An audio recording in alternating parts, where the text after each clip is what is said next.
Buenas tardes, estimados alumnos, o buenos días. El día de hoy les he traído la segunda parte del manejo de la resucitación, o sea, de paro cardiorrespiratorio. En este caso, vamos a seguir con lo que tiene que ver con desfibrilación y manejo farmacológico. Los conceptos básicos en realidad, porque lo importante que ustedes conozcan es lo que tiene que ver con RCP adecuado, ¿cierto? Que lo mismo en la clase pasada, y el uso del desfibrilador. ¿Ya? Para comenzar, bueno, a presentar lo que se va a tratar esta clase.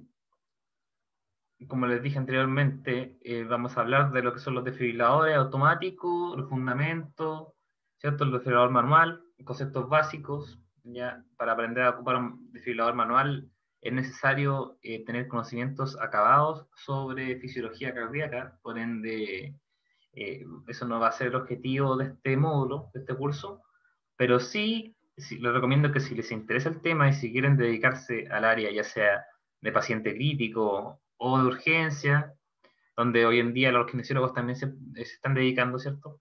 Incluso a nivel de reanimador.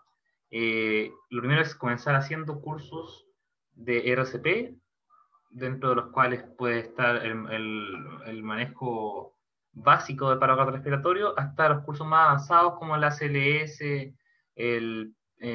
o los manejos específicos de manejo extrahospitalario o de paciente con pediátrico también, que hay cursos específicos para eso. ¿Ya?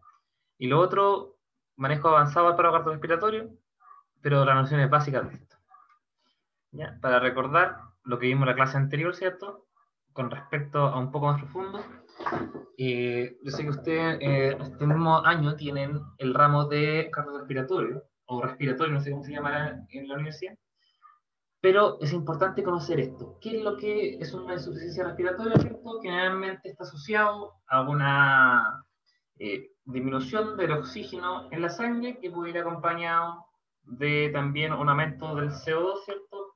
Ahí tenemos los distintos tipos de insuficiencia respiratoria, la tipo 1, la tipo 2, en todo tipo. Siempre va a tener en común que va a existir una disminución de la presión arterial de oxígeno y por ende toda disminución de la presión arterial de oxígeno por debajo de los parámetros permitidos, que ustedes sabrán que en saturación tiene que, el límite son los 88 y en la presión arterial de oxígeno está en 55, ¿cierto? Igual depende de la edad, pero déjame ahí los 55, 60, depende del autor, ¿cierto? Bajo eso aumenta tremendamente el riesgo de isquemia cardíaca, ¿ya?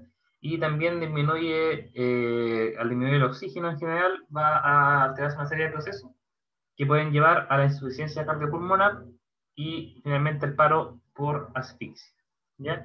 Y también el shock hipotensivo puede llevar también a insuficiencia cardiopulmonar y paro por asfixia, ¿ya?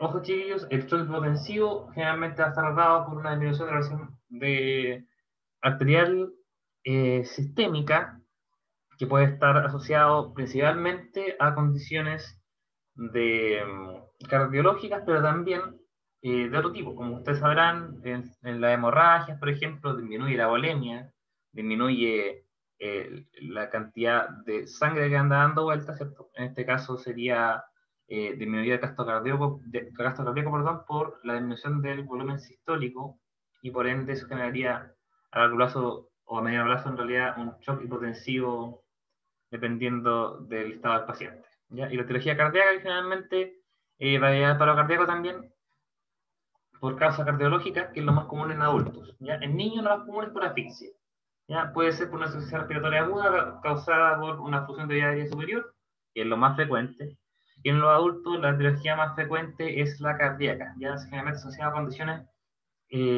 cardíacas, ¿ya? Acá están las causas más comunes del paro cardíaco en niños, ¿ya? Respiratorio, por ejemplo, tenemos la insuficiencia respiratoria, que incluye la obstrucción de vía aérea superior. O sea, como vimos en la clase anterior, es muy importante tener en cuenta que parte de la cadena de sobrevida se debe considerar la prevención de los accidentes en el hogar con los niños.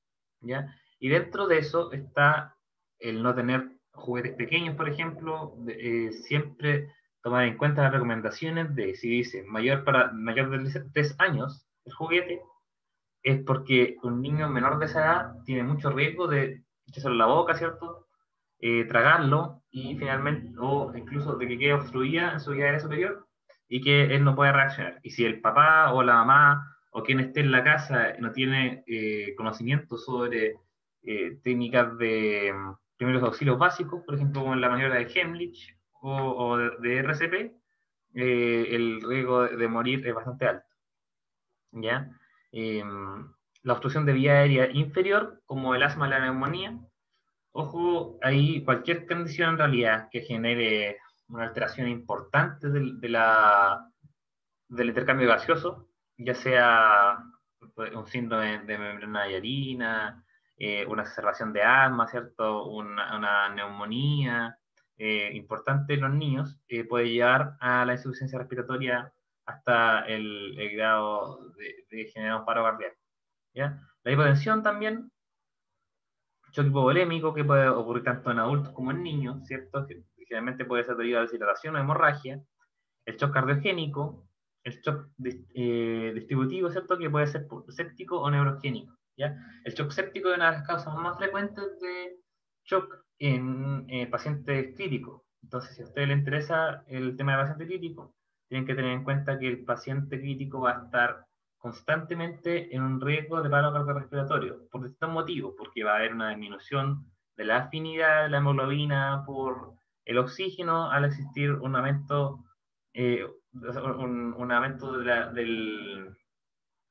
perdón, una alteración del equilibrio ácido-base, por existir también generalmente una falla asociada de otros órganos que va a aumentar exponencialmente la posibilidad de fallecer, ¿cierto? Mientras más órganos afectados hay por una sepsis, se va generando de a poco una falla multiorgánica y eso puede llevar a la muerte, ¿cierto? Un paro cardíaco y ahí va generando lo que es un paro cardíaco refractario, ¿cierto? Que cuando ya el paciente está en shock séptico y está con órganos comprometidos, es mucho más difícil que salga adelante. ¿Ya? Síndrome de muerte súbita, que lo vimos en la clase anterior también, y la arritmia. Son causas súbitas, ¿cierto?, del paro cardiorrespiratorio en niños. Y en el hospital, la insuficiencia respiratoria, que puede incluir obstrucción de la vía aérea, edema agudo pulmonar, edema agudo pulmonar no se lo sale 2 veces. Que me imagino que será porque uno puede ser por causa cardiogénica, ¿cierto? Los edemas agudos pulmonares ocurren, yo creo que ustedes lo han visto, asociado a un aumento de la presión hidrostática de los capilares pulmonares, y eso va a llevar finalmente a un edema en los pulmones que va a generar chat y eso va a llevar a una falla respiratoria y al paro cardíaco. Y en el caso de los síndromes, de los SDRA, ¿cierto? Los síndromes de distrés respiratorio agudo pueden llevar a edema pulmonar, pero no, en este caso no es puramente la presión hidrostática, sino que por la destrucción de las estructuras del pulmón. En este caso hay un infiltrado, un transudado, o sea, perdón, un exudado, a diferencia del transudado que se genera con el edema cardiogénico. ¿Ya? También puede ocurrir una hipotensión que incluye alteraciones del metabolismo como los electrolitos, por ejemplo, lo que tiene que ver con alteraciones del potasio, por ejemplo, el potasio, ustedes sabrán que a nivel de fisiología cardíaca va a generar alteraciones en la contractilidad del corazón, la isquemia aguda miocárdica, ¿cierto? Que en los niños es poco frecuente, pero en los adultos es bastante frecuente la isquemia aguda miocárdica. ¿Ya? En los niños generalmente está asociado a malformaciones congénitas. ¿Ya? Alguna condición de base que pueda tener el usuario va a presentar isquemia miocárdica, pero generalmente esto es una causa mucho más frecuente en adultos. ¿Ya? La presencia de sustancias tóxicas, y acá muy importante, por ejemplo, en adolescentes y bueno, en realidad a nivel de todas las edades, hoy en día ha aumentado mucho el índice de suicidio y, y de intentos suicidas, y generalmente estos ocurren muchas veces por el consumo de sustancias que pueden ser diferentes sustancias en realidad, pero generalmente son sustancias que son depresoras del sistema respiratorio, entonces generan alteraciones tanto a nivel respiratorio como cardíaco, ¿cierto? Y va generando puede llegar hasta la sistoría, y esto mantenerse durante mucho más rato, pero ojo ahí que bajo cierto tratamiento farmacológico puede mejorar la sobrevida con respecto a, o sea, me refiero, perdón, bajo cierto tratamiento farmacológico, los pacientes podrían reaccionar y volver del paro cardiorrespiratorio mejor que otras personas que no hayan, en el tiempo, por ejemplo, con respecto a las personas que no han consumido sustancias tóxicas. ¿Por qué? Porque la sustancia tóxica en sí va a generar una disminución de la respuesta de los músculos. Generalmente cuando son intoxicaciones por benzodiazepina u otras cosas, pero no van a reaccionar tan fácilmente, por ejemplo, a la desfibrilación.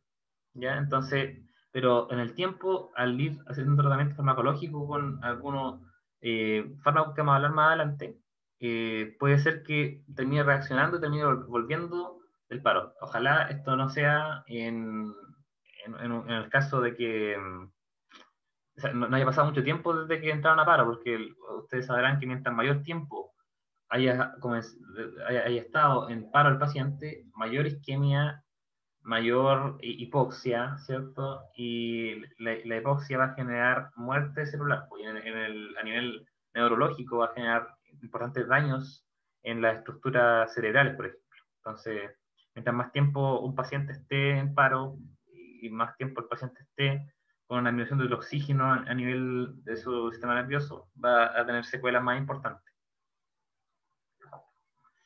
La embolia pulmonar también es una causa de shock, ¿cierto? Y dentro de las muertes súbitas también tenemos la arritmia en el hospital. Ya es una posibilidad también. Les voy a dejar acá un video de repaso, que yo me imagino que ustedes todos sabrán bien cómo funciona el corazón, ¿cierto? La correlación que existe a nivel fisiológico entre las ondas del electrocardiograma y la fisiología cardíaca, a nivel de lo que tiene que ver con el mecanismo de control, ¿cierto? De la contractibilidad del corazón. Les voy a compartir ahora la pantalla un video recordatorio al respecto. Ay, me equivoqué.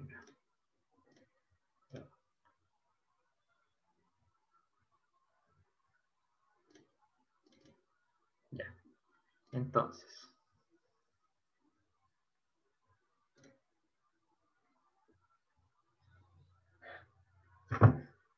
El sistema de conducción cardíaca consiste en los siguientes componentes. El nodo sinusal o sinoauricular se encuentra en la aurícula derecha cerca de la entrada de la vena cava superior. Este es el marcapasos natural del corazón. Inicia todos los latidos del corazón y determina el ritmo cardíaco. Los impulsos eléctricos del nodo sinoauricular se dispersan por todas las aurículas y las estimulan para que se contraigan.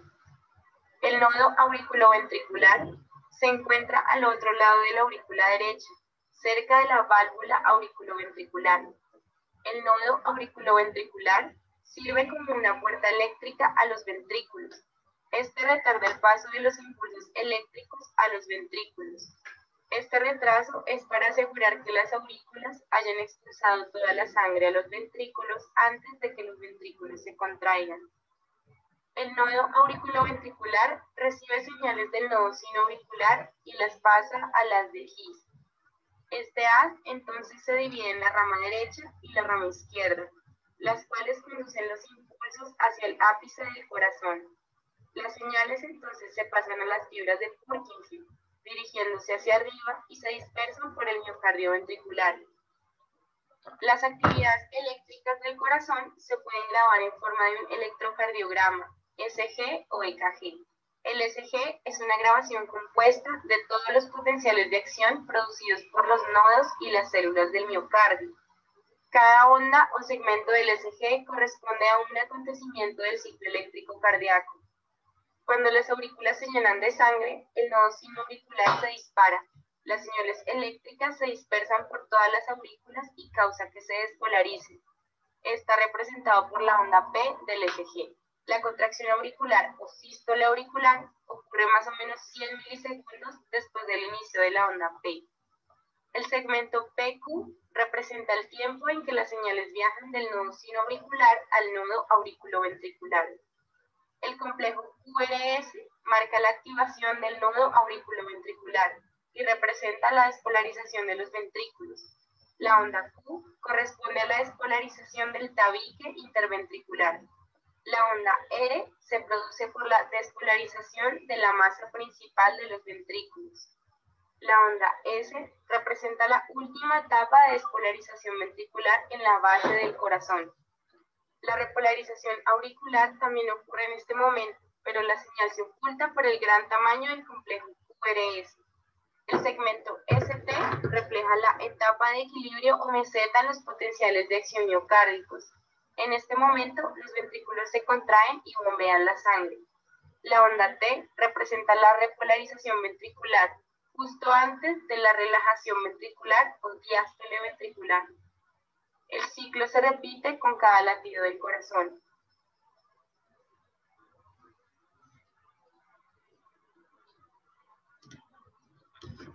Les digo, ahí para que repasen, igual les voy a dejar el video para que puedan revisarlo las veces que quieran. Me parece bastante ilustrativo para poder recordar un poco la materia, ¿cierto?, de lo que hayan visto en fisiología. Entonces, dentro de los ritmos que el electrocardiograma, ¿cierto?, marca y que son característicos de paro cardiorrespiratorio, tenemos 4 principalmente, ¿ya?, tanto en niños como en adultos. Uno de ellos es la sistolía, ¿ya? El otro es la alteración eléctrica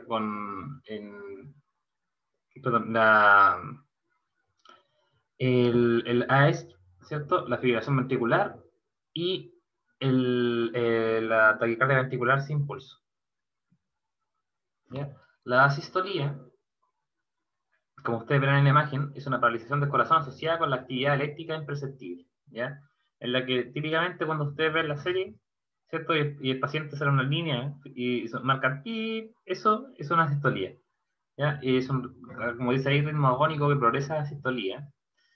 Es una línea recta plana y las causas son generalmente asociadas a inmersión, hipotermia, sepsis o intoxicación, ¿ya? A veces, esto como ritmo inicial, ¿ya? La sistolía finalmente es como los otros ritmos también terminan llegando a sistolía. ¿Ya? La actividad eléctrica sin pulso, que es la AES o AESP, es la actividad eléctrica organizada en el electrocardiograma que se observa sin pulso palpable, tampoco a nivel central. Es decir, ustedes palpan el pulso, pero no encuentran ninguna respuesta, pero hay actividad eléctrica, ¿ya?, organizada en el electrocardiograma. ¿Ya? Tampoco, si ustedes, por ejemplo, tienen alguna forma invasiva de monitorizar el pulso, ya, la frecuencia cardíaca, ¿cierto?, tampoco van a poder pesquisar un ritmo cardíaco, una frecuencia. Entonces, son las principales características. Presencia de actividad organizada en el electrocardiograma, pero no hay presencia de pulso palpable. ¿Ya? Esta excluye, por definición, lo que es la fibrilación ventricular, la taquicardia ventricular y la sistolía. Es decir, esto es todo lo que no es lo otro.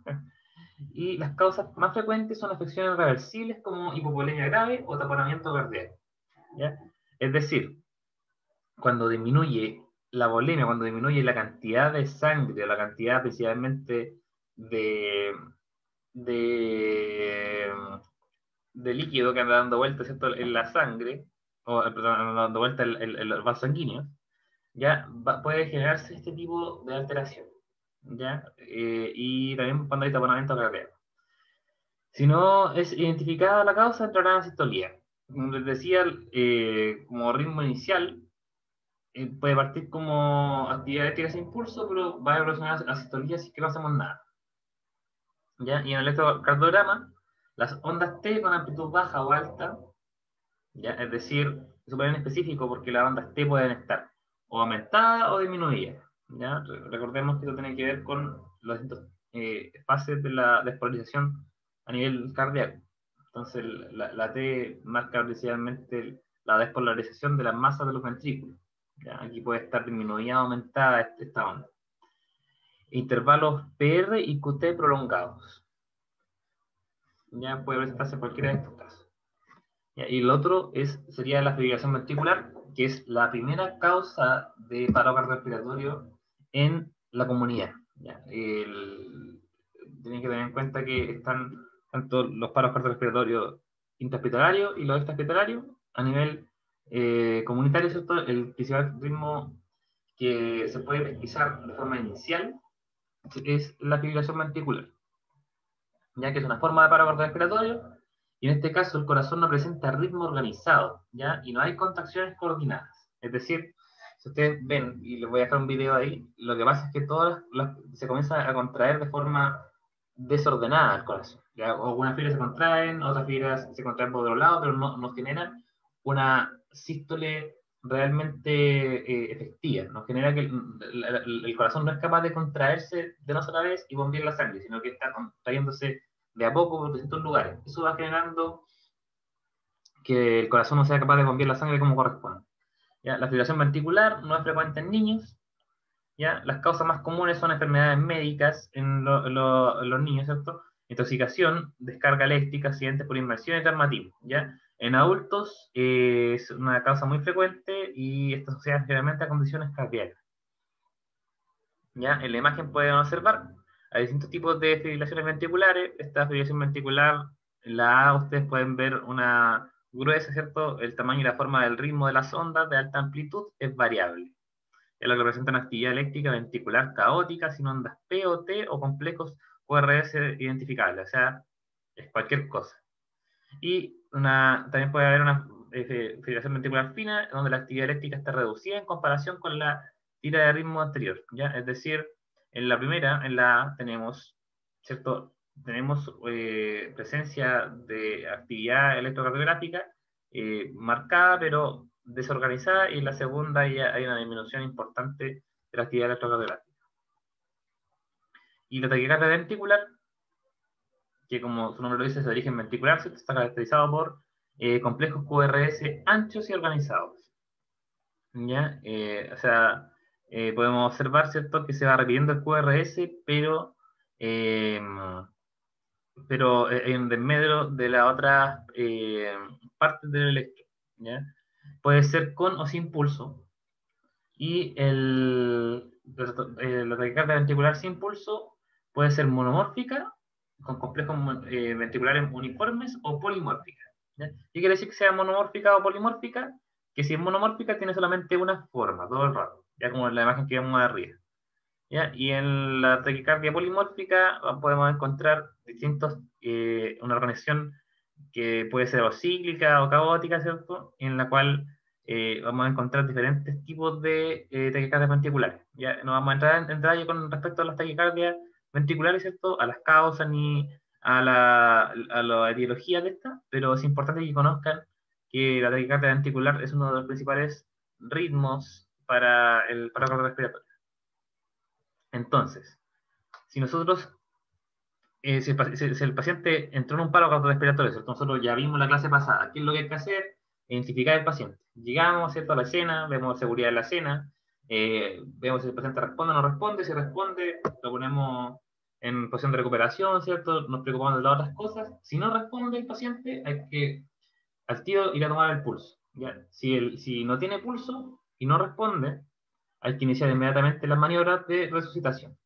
Y en ese entretanto, alguien más, si es que hay alguien más, o si no, nosotros mismos tenemos que buscar, si es que de ser posible, un desfibrilador. ¿Ya? ¿Y qué es un desfibrilador? El desfibrilador es un equipo electrónico que sirve para el diagnóstico mediante un electrocardiograma del ritmo cardíaco del paciente y para restablecerlo tras haber sufrido una fibrilación ventricular o una taquicardia ventricular. ¿Ya? Es decir, no todos los ritmos son desfibrilables. ¿Ya? Incluso ustedes van a darse cuenta si en algún momento tienen la posibilidad de encontrarse con un equipo de este tipo, que supongo que lo van a hacer en algún taller práctico o algo. Van a darse cuenta que este mismo les va hablando, ¿ya? Y va diciendo si el ritmo es desfibrilable o no lo es. Si lo es, va a señalar el equipo que uno se debe alejar y que va a emitir una descarga. ¿Ya? Esa descarga lo que va a hacer es parar el corazón para reiniciarlo. ¿Ya? Entonces, como yo les expliqué, cuando hay fibrilación ventricular, el corazón está contrayéndose de forma desordenada. Si es que nosotros lo reiniciamos, el corazón debería ser capaz de poder retomar su ritmo como corresponde. ¿Ya? O si hay taquicardia ventricular también, debería retomar su ritmo y volver a tener todas las etapas de la contracción de forma coordinada. ¿Ya? Y no tener etapas desordenadas en la contracción en el electro. ¿Ya? A través de una o varias descargas eléctricas se puede restablecer el ritmo cardíaco del paciente. Entonces, ¿cómo funciona este aparato? ¿Cierto? ¿Qué es lo que hay que hacer? ¿Ya? Lo primero, vamos a ver lo que es la desfibrilación automática, el famoso DEA. ¿Ya? Hay dos tipos de desfibriladores, ¿cierto? Les mostré la imagen acá anterior. Está el desfibrilador manual, que es el que vemos en la imagen de arriba, ¿cierto? Y el automático, que le vemos en la imagen de abajo. ¿Ya? El manual requiere más expertise, ¿ya? No esperen poder ocupar adecuadamente un desfibrilador manual si no han hecho un curso de desfibrilación, o sea, de manejo avanzado, ¿cierto? Porque implica varias cosas, implica saber de electro, implica saber bien cómo utilizar el aparato, cuántas descargas dar. Ya vamos a ver generalidades, les voy a dejar documentación complementaria para que puedan revisarlo, pero siempre eso debe ir acompañado de una gran formación al respecto, o al menos de tener la formación mínima necesaria para poder aplicarlo, ¿cierto? Y generalmente los centros de salud lo aplican, lo utilizan médicos, y aunque no todos los médicos están capacitados tampoco. Así que ojo con eso. ¿Ya? En cambio, el desfibrilador automático, que vamos a ver acá ahora, cualquier persona puede ocuparlo. En los colegios, por ejemplo, en otros países, como en Francia y en algunos otros países, generalmente los países más desarrollados, ¿cierto? Tienen desfibriladores en lugares donde hay alta concurrencia de público, aeropuertos, colegios, estadios, ¿ya? ¿Por qué? Porque el desfibrilador realmente salva vidas, ¿ya? Es capaz de generar una sobrevida importante en los pacientes, que puede ir hasta el triple versus el no ocuparlo a tiempo. ¿Ya? El desfibrilador tiene que ser ocupado dentro de los primeros minutos, ¿cierto? Ojalá que el paciente entró en paro. ¿Ya? ¿Qué es lo que hay que hacer en este caso? Lo primero, obviamente, abrirlo. ¿Ya? Abrir la funda, ya tratar de, antes de ocuparlo por primera vez, ¿cierto? Si lo vamos a ocupar para salvar la vida de alguien, ¿cierto? Ojalá al menos leer el manual y revisarlo antes, monitorear, o sea, verlo por fuera, ¿cierto? Leer las instrucciones, ahí están marcas, entonces no todos son iguales, no todos vienen embalados de la misma forma, pero todos sí deben venir con especificación, ¿ya? Donde yo trabajo, no sé si te había comentado, yo soy encargado de calidad, entonces para mí es obligatorio revisar que cada 6 meses se haga mantención a estos equipos, ¿ya? Como son un equipamiento denominado crítico, no puede estar en mal estado, entonces debe ir sí o sí un técnico cada 6 meses al menos a revisarlo, y revisar cómo está el estado de los parches, de la batería, de todos los componentes del desfibrilador, ¿ya? Entonces, como le dije, lo primero que hay que hacer es abrir la funda. El desfibrilador se abre, se enciende, ¿ya? Y vienen los parches aparte. Entonces uno retira la lámina que viene con los parches, ¿cierto? Y estos se colocan en los puntos correspondientes, ¿ya? Que coinciden con, con los dos, o sea, con el vértice del corazón, ¿cierto? A nivel de, ustedes ven línea axilar, sigue la línea axilar, ¿cierto?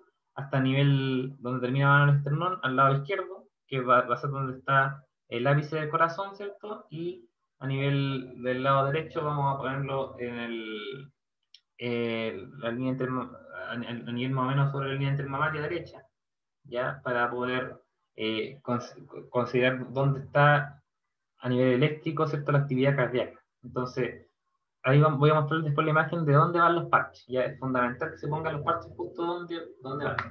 Ya, hay que conectar los cables, obviamente los parches están, como le dije, separados del cuerpo del desfibrilador, entonces ustedes ponen los parches y después de eso lo conectan, ¿ya?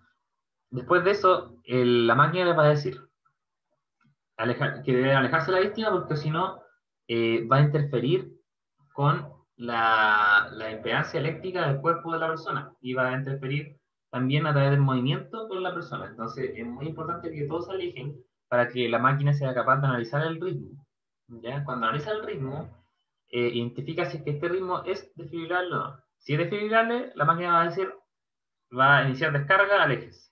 ¿Ya? Y es muy importante que el operador del desfibrilador le diga a todas las personas que están alrededor que tienen que alejarse, ¿ya? Porque cualquier persona que está tocando a la persona, al individuo va a recibir la descarga eléctrica, ¿vale? Y esta descarga eléctrica, como les dije, lo que va a hacer es reiniciar el corazón, entonces va a generar, puede generar una detención del corazón de la persona que está tocando. Así que, ojo con eso, ¿ya? Después viene la descarga, como les dije, y después es fundamental que pase la menor cantidad de tiempo antes de que reinicien el RCP, ¿ya? Lo otro, el RCP se tiene que hacer durante todo el proceso, excepto cuando va a comenzar a analizar el ritmo, ¿ya? No debería demorar más de 10 segundos, ¿ya? Entonces, uno va a hacer el RCP, ¿cierto? Cuando ya están puestos los parches, cuando ya está todo listo, ahí recién terminan los 5 ciclos, ¿cierto? Y no deberían pasar más de 10 segundos, 15 máximo, hasta que se inicie la primera descarga. ¿Ya? Se hace solamente una descarga y se retoma el RCP de inmediato. ¿Ya? No tienen que dejar pasar más tiempo. Entonces, no es como en las películas que ven, dicen, todos aléjense y la cosa, y ponen el desfibrilador, ¿cierto? Le hacen varias descargas, ¿cierto? El paciente ahí, que dejó de latir el corazón hace mucho rato. No. El RCP es fundamental y es la parte fundamental de toda esta cadena. Ya si el paciente, por ejemplo, no tiene circulación suficiente para que el corazón logre llenarse a través ¿cierto? Del ingreso de la sangre hacia la aurícula derecha y después hacia el ventrículo derecho y después de eso hacia circulación menor y después de eso hacia el ventrículo, a la aurícula izquierda, después el ventrículo izquierdo, ¿cierto? Si no tiene ese paso de la sangre que está dado principalmente eh, por la presión entregada por el RCP, ¿cierto? No va a ser capaz de desfibrilarse porque no va a tener contractilidad del corazón, no va a tener sangre suficiente para poder contraerse. Entonces, es muy importante que el RCP se interrumpa lo menos posible, ¿ya? Y nunca, nunca, chicos, dejar de hacer RCP mientras que están instalando la máquina. Eso sí, hay que inmediatamente alejarse cuando la máquina dice que se alejen, ¿ya? Tienen que alejarse cuando el paciente debe ser analizado en su ritmo electrocardiográfico. Después de haber cumplido 5 ciclos, como les dije, 2 minutos, ¿ya? Recordar, 30 por 2, 30 por 2. Un ciclo son 30 compresiones por 2 ventilaciones. ¿Ya? No se olviden de eso. ¿Ya? Dato fundamental, el análisis de miles de tiras de ritmo registradas antes y después de la administración de la descarga ha demostrado que si los reanimadores mantienen un tiempo máximo de 10 segundos entre la última compresión y la administración de la descarga, habrá una probabilidad mayor de que la descarga sea eficaz. Esto es que elimine la fibrilación ventricular y redonde en un retorno de circulación espontánea. ¿Ya? Como les dije, es necesario que la sangre esté circulando para que pueda funcionar bien la desfibrilación. Mientras que más tiempo haya pasado desde la última compresión, que va a ser el equivalente a al último latido, ¿cierto? Va a ser menos efectiva la descarga. ¿Ya, chicos? Así que recordar. Y ahí, como ustedes ven, sobre la línea intermamaria derecha, a la derecha, obviamente, del esternón, van a encontrar la primera derivativa, que va a ser lo mismo cuando toman un electro, ¿ya? Así que es muy importante que conozcan la disposición y la otra está debajo de la línea axilar, o sea, en la línea axilar, ¿cierto? Por debajo de la línea intermediaria, más o menos unos 5 centímetros debe estar. Deben tener en cuenta la disposición de los electrodos. Vean esa imagen, recuérdenla. Cuando tengan un paciente que esté en un paro, recuerden dónde van. ¿Ya? ¿Qué es lo ideal? Que hayan dos operadores, que los dos sepan lo que tienen que hacer, y eso probablemente va a ser muy difícil que pase en una situación en la calle, ¿cierto? Pero sí le va a pasar en un centro de salud. Si trabajan en un centro de atención primaria, de atención secundaria, donde sea, todos los funcionarios deberían estar capacitados sobre RCP básico, ¿ya? Incluso dentro de la acreditación de los centros de salud, incluyendo los de APS, se exige por norma que todos los funcionarios, o al menos la mayoría de los funcionarios, estén capacitados al menos cada 5 años sobre reanimación cardiopulmonar básica, ¿ya? Así que al menos hay que tener el curso de RCP básico. Y cuando ustedes salgan a trabajar, tienen que, ojalá, donde ustedes trabajen, les van a pedir el curso de RCP básico. Así que ojalá hagan ese al menos. Si quieren hacer el PHTLS, el ACLS, cualquier curso avanzado, mejor todavía. Depende de lo que se quieran desempeñar, ¿ya? Entonces, con dos operadores, ¿qué es lo que hace uno? Se queda con la víctima y sigue con los pasos, ¿ya? Es decir, hace la evaluación inicial, ¿cierto? Inicia RCP. El otro, ¿qué es lo que hace? Llama al SAMU y trae el desfibrilador. Si, ojalá desfibrilador automático, sé que es un reanimador Lego. Luego, en segunda instancia, el que se había quedado con la víctima, ¿cierto? Descubre la ropa del paciente e inicia el RCP, como les dije, y el otro prepara el DEA, ¿ya? Generalmente el DEA no está ahí al lado de uno, sino que uno tiene que ir a buscarlo, ¿ya? Mientras que habla por teléfono con el SAMU, ya que eso no va a tomarle pocos segundos. En ese entretanto, ojalá que no hayan pasado más de 2 minutos para que se pueda iniciar inmediatamente la desfibrilación después de los 5 ciclos iniciales, ¿ya? Mientras tanto, el primer operador se mantiene el RCP, el otro enciende el DEA y coloca los parches, ¿ya? Además de eso, una vez que ya está instalado el desfibrilador, después nos aseguramos de la ventilación, ¿cierto? Y esa de la vía aérea y la ventilación.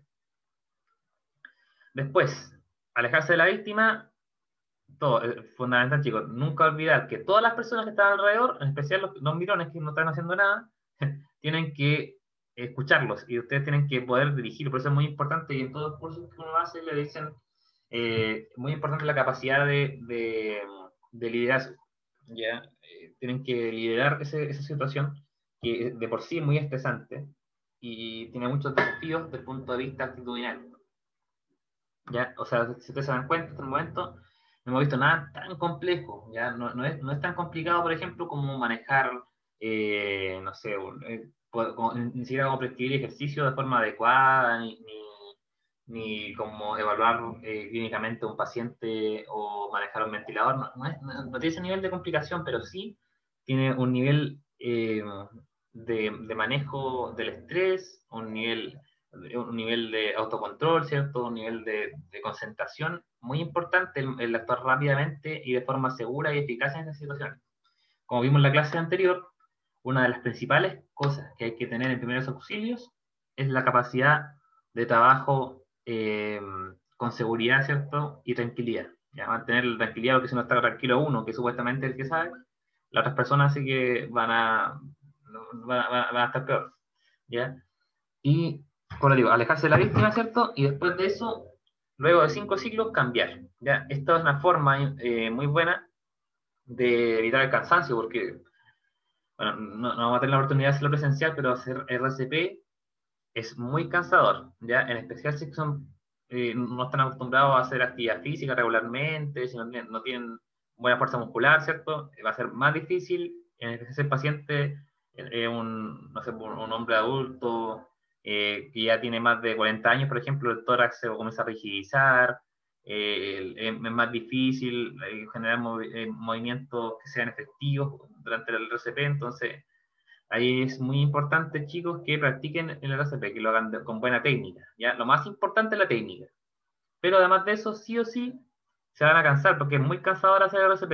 Hay gente que hace RCP durante muchos minutos, durante horas incluso, ¿ya? O sea, generalmente después no sé, una media hora, una hora, el paciente es muy difícil que reaccione, pero imagínense estar media hora ahí haciendo RCP, créanme que es muy cansador. ¿Ya? Entonces aquí una imagen, como ustedes pueden ver, el ciclo es para que lo revisen en su casa. Le dejo el segundo reanimador, coloca el DEA junto a la víctima, el operador del DEA enciende el equipo, luego el primer reanimador coloca los parches del DEA en la víctima, después conecta los electrodos, ¿cierto? Y el operador del DEA ordena a todos los que se presentan a alejarse de la víctima. ya para poder, primero que todo, analizar el pulso y después ejercer la descarga, ¿ya? Después de eso, inmediatamente seguir con la resucitación cardiopulmonar como corresponde, ¿ya? Espero que esté quedando más o menos claro.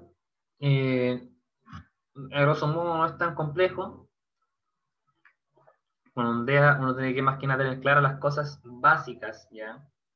Para poder utilizarlo de forma adecuada cuando es el momento de usarlo, ¿cierto? Recuerden siempre, revisen el equipo antes, que no sea el momento de aprender a ocuparlo cuando haya que ocuparlo, porque hay que actuar en segundos. ¿Ya? Y acá está el segundo caso, que son los desfibriladores manuales.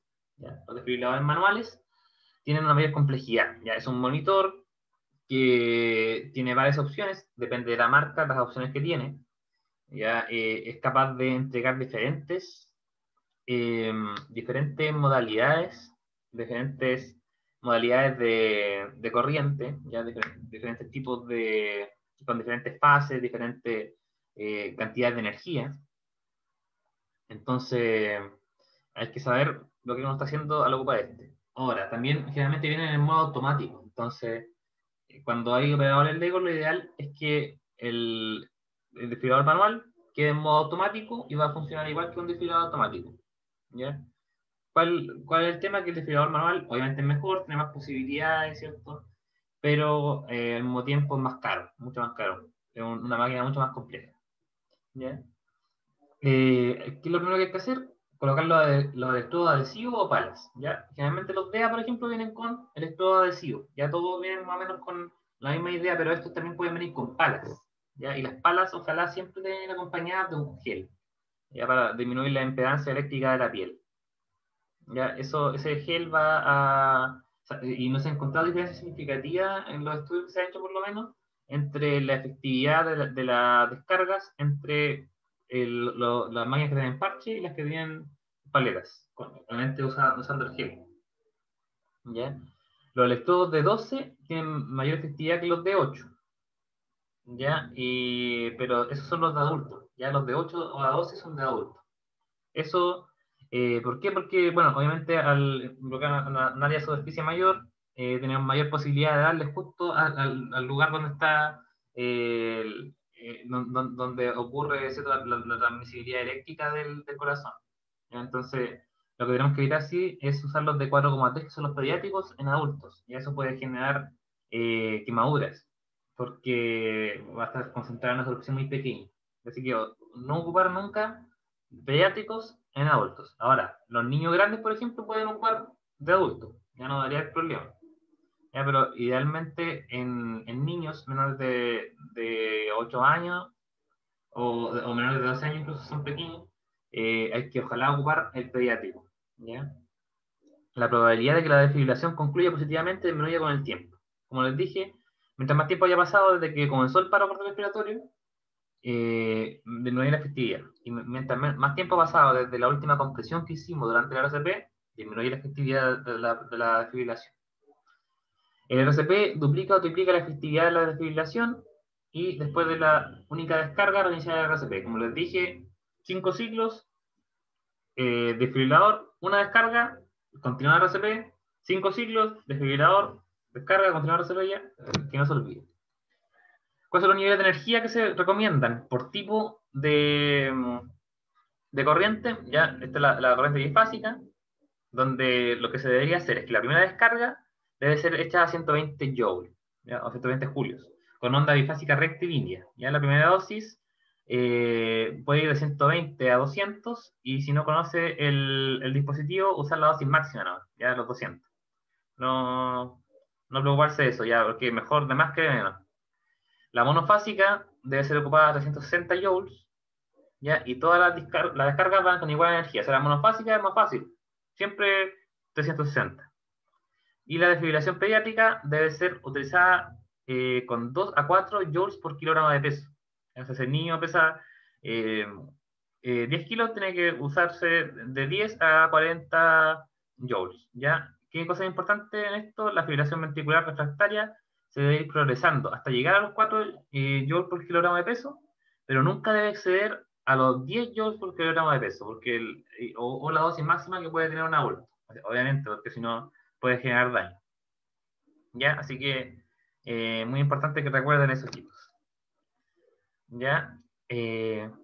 Bueno, generalmente, como les decía, lo más importante dentro de la resucitación cardiopulmonar son los dos ejes fundamentales.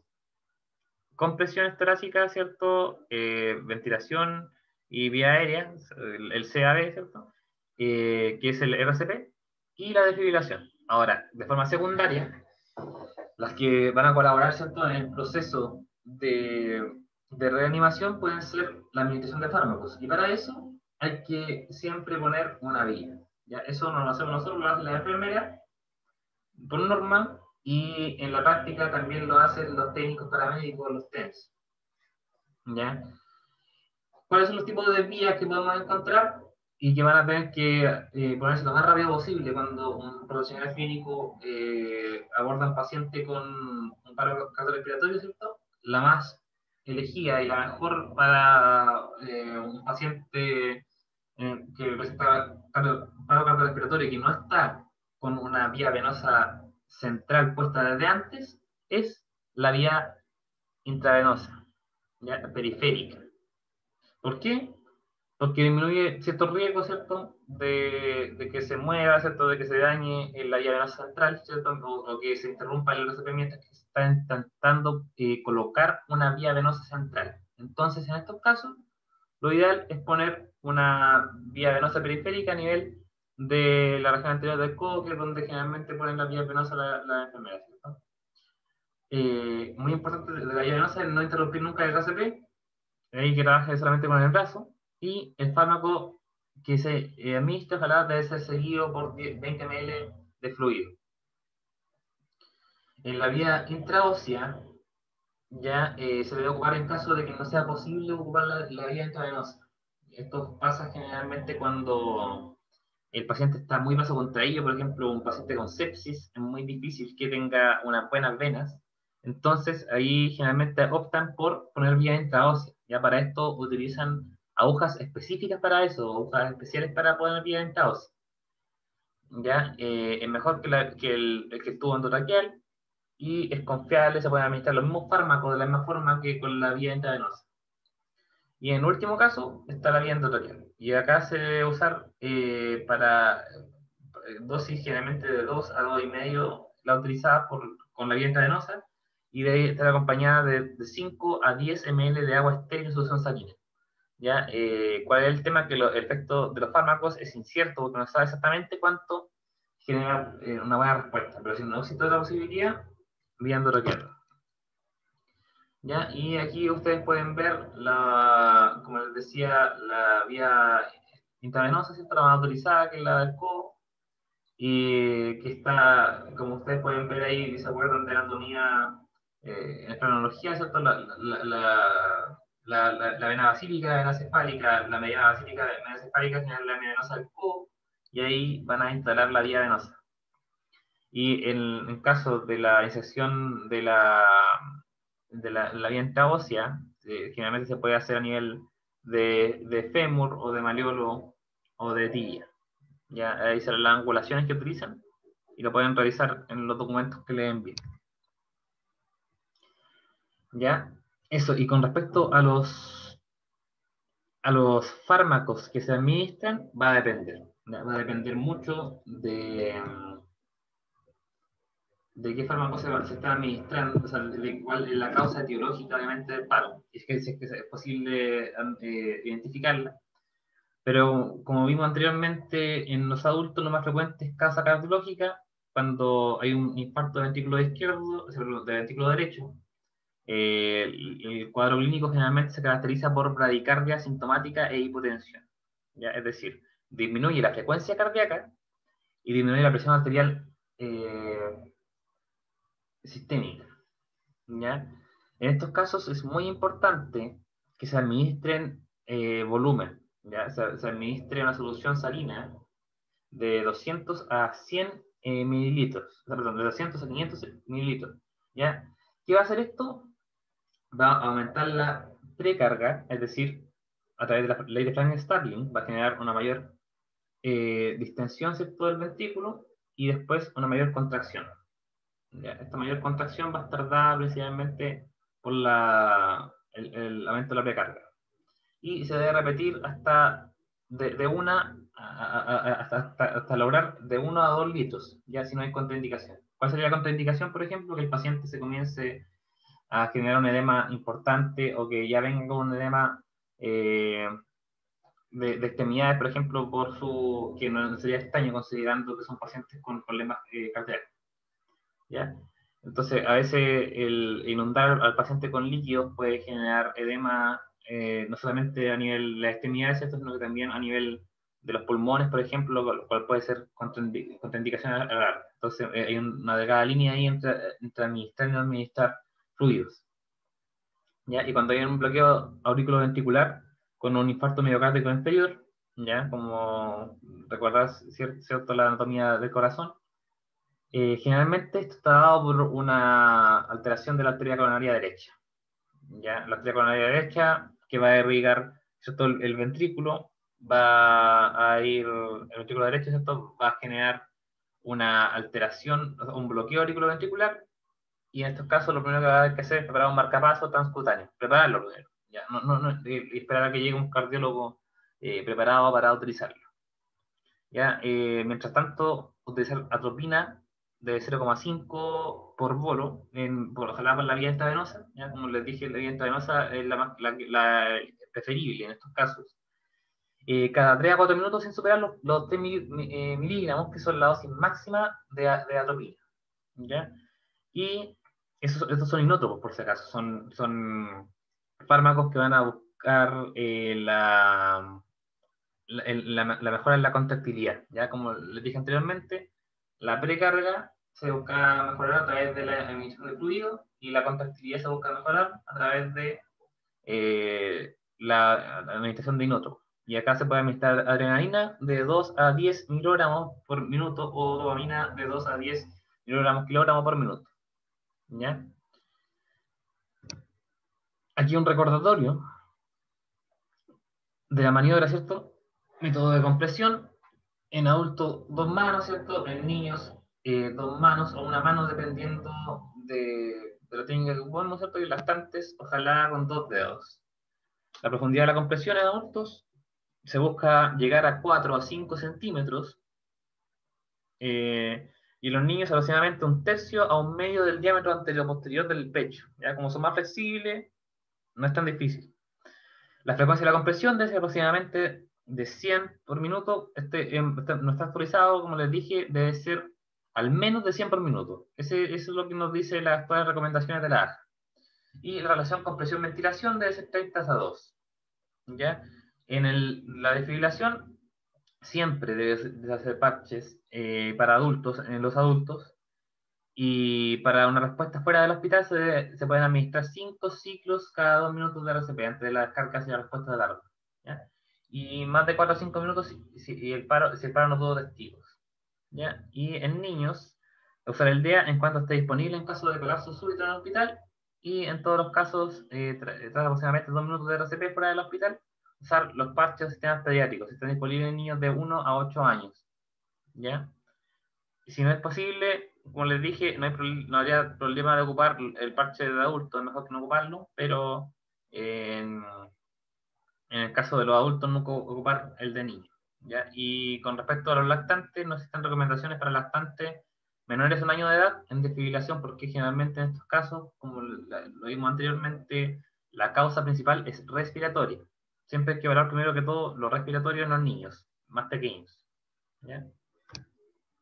Eso, chicos, les voy a dejar material, ya casi todo lo puse en la primera clase, así que no va a ser necesario que estudien más que eso, pero igual les voy a dejar otra guía, que es la del manejo pediátrico, donde también está más explicado, y un par de videos que pueden revisar con respecto a aquí en clase, y otro par de videos más que les va a servir, ¿ya? El próximo taller que va a estar también asincrónico, va también a incluir algunas actividades que ojalá que las realicen para que les quede más claro, y espero que podamos retomar próximamente el ramo para que no quedemos tan atrasados. Estas cosas a veces requieren harto feedback y ojalá actividades en clases para que queden mejor. Entonces, ojalá tengamos la posibilidad de poder revisarlo, de poder hacer algunas actividades más participativas. Ya, chicos, les deseo lo mejor, que les vaya muy bien, estudien harto. Nos vemos.